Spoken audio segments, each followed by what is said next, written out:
Hey guys, I am making this video just to show how we are telling time in the classroom. So our third grade standard, we're looking at how to do elapsed time. And with elapsed time, you're looking at problems.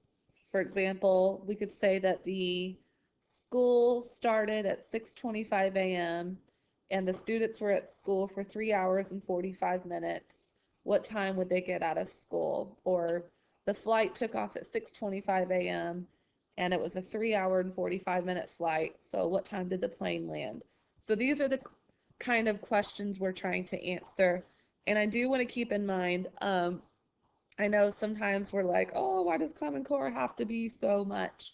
But what we're truly looking at is your child's understanding of time and how to read a clock and having just a sense of hours and minutes and how long something would take. So I'm going to show you at the end of this a digital tool you can use, but I do want you to know that just like in the classroom, we can't use calculators because we really want them to establish their own ideas and their mental math. And then down the road, once they know how to do it, they can add the calculator. So it's the same thing with the resource I'm going to show you. I think it's great when they're trying to learn the concept, when they're trying to get it down, and then using what I'm going to show you now with the number line to show how they get their answer. So sorry, it's a little crooked.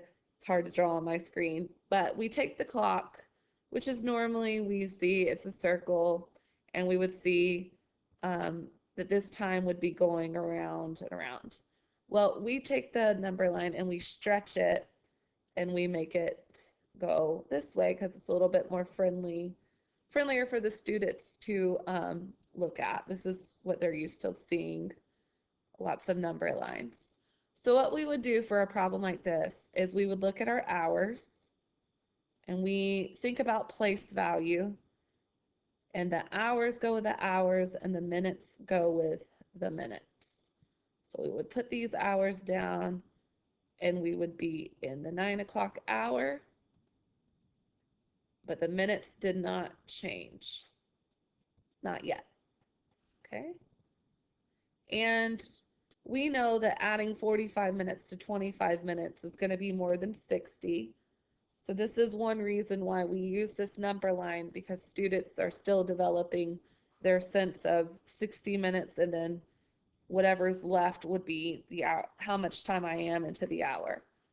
So we look at 45 minutes. We start at 9:25, and we're going to count by fives until we've completed our 45 minutes. 5, 10, 15, 20, 25, 30, 35. But the students know when you cross this 0, you're in a new hour. So now we're in the 10 o'clock hour. Right? 40, 45. Now, normally in class, we wouldn't stop and change this yet. We would go 5, 10, 15, 20, 25, 30, 35, 40, 45, because sometimes they would forget what number they are. So they know when we cross those 2 zeros, we move up an hour. And we landed on 10, 10.